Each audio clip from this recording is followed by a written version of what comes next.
You're watching the Bronx Journal, the BronxNet television edition of the multilingual community newspaper, published by the students and faculty of the Journalism, Communication, and Theater Department at Lehman College. In print and on television, the Bronx Journal covers the issues concerning the people of the Bronx. Do you want to know what's going on in the Bronx? Are you interested in Bronx politics, sports, and entertainment? Are you interested in Bronx personalities? Do you want to keep up with the latest business or cultural trends? In the Bronx Journal, we have the answers.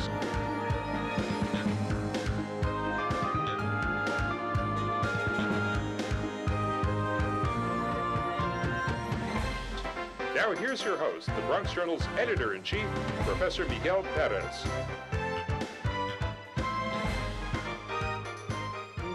The Caribbean Taino Indians are still part of our culture, or Latino culture in New York. We see their influence in the way we dress and the way they taste in tasting our food and the instruments we hear. We hear their instruments. And now there is a DNA study that says that they may still be in our blood.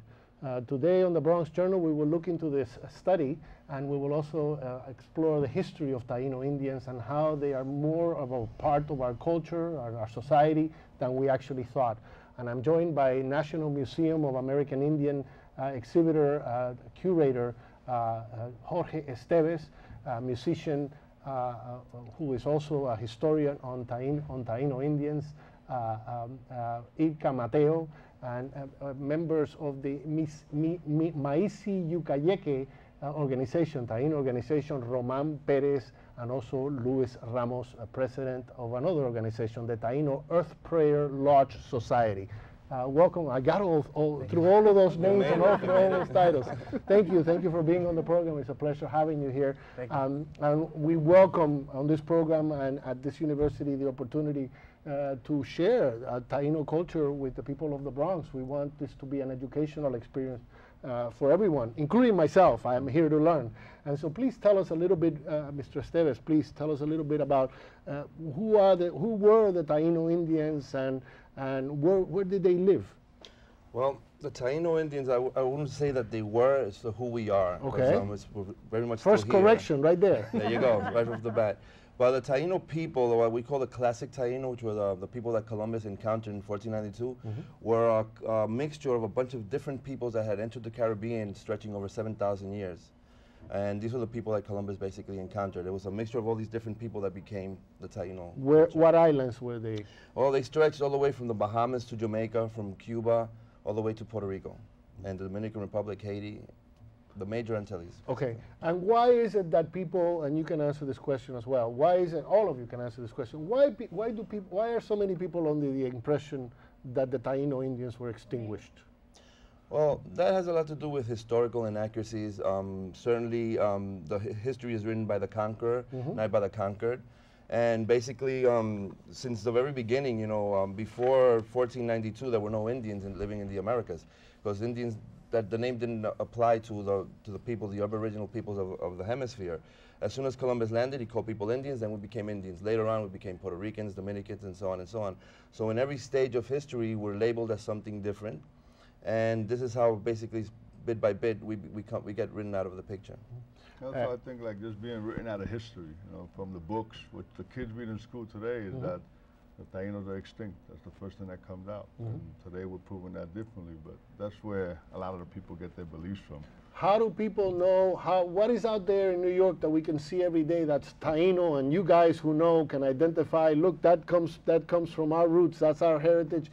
Is that very common, things that you see in the way people dress, in the food that we eat? Is that the kind of stuff that you can easily identify? Every single time that you eat yuca, that's something that's very Taino. The words that we speak on a daily basis, you'd be surprised how many. Part of our vocabulary. Yeah, our language is very influenced by Taino language, to a greater extent than most people actually understand.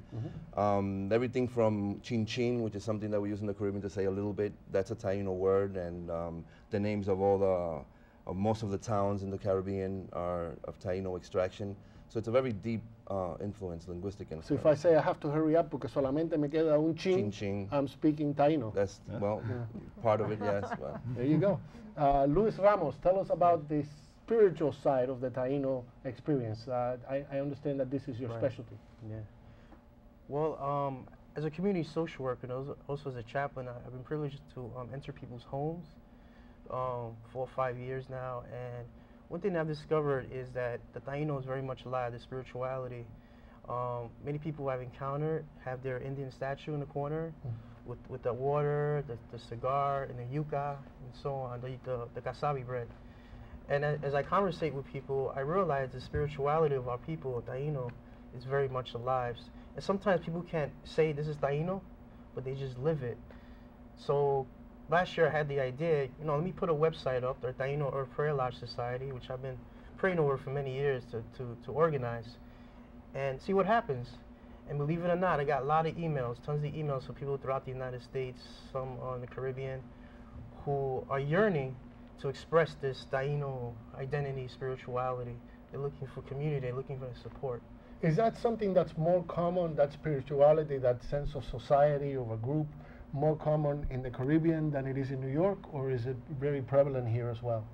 Wow, it's all over, yeah. I encountered it in Puerto Rico, I encountered it, Boniquén, I encountered it here in New York City. I mean, my first encounter was my great-grandmother, who used to blow cigar smoke to the indios, the spiritus, the spirit, the Indian spirits. And that was my first influence. So little by little, once I started connecting with friends who identified with this, Taino identity, man, it was right there. It was so natural. It was a flow.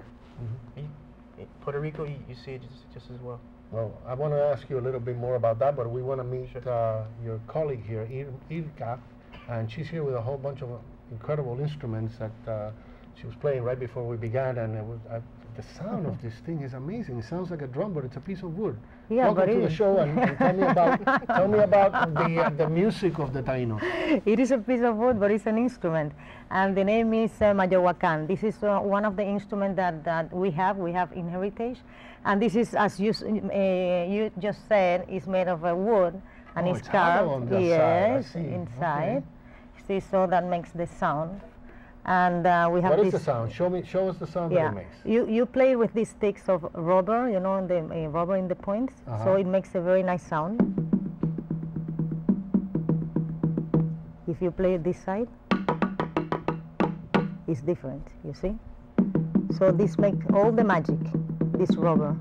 Does that more or less take the place of a drum, or do the Tainos have drums of their own? This is the Taino drum. This is a Taino drum. And another instrument that we have of Taino culture are the maracas that is played all over Latin America. And is that original? I mean, can we say that they started with the natives of the Yes, Caribbean? yes. They have this kind of maraca that are played like this by the Indians. And we have another kind of maraca that was for ceremonial purposes that was different because it was made with a piece of wood in the center, but it was open, but it could not go out. It was open and tied here, and so we had two different maracas. And another instrument that we have is the guamo. Is the shell that he will maybe blow it. When I was a kid,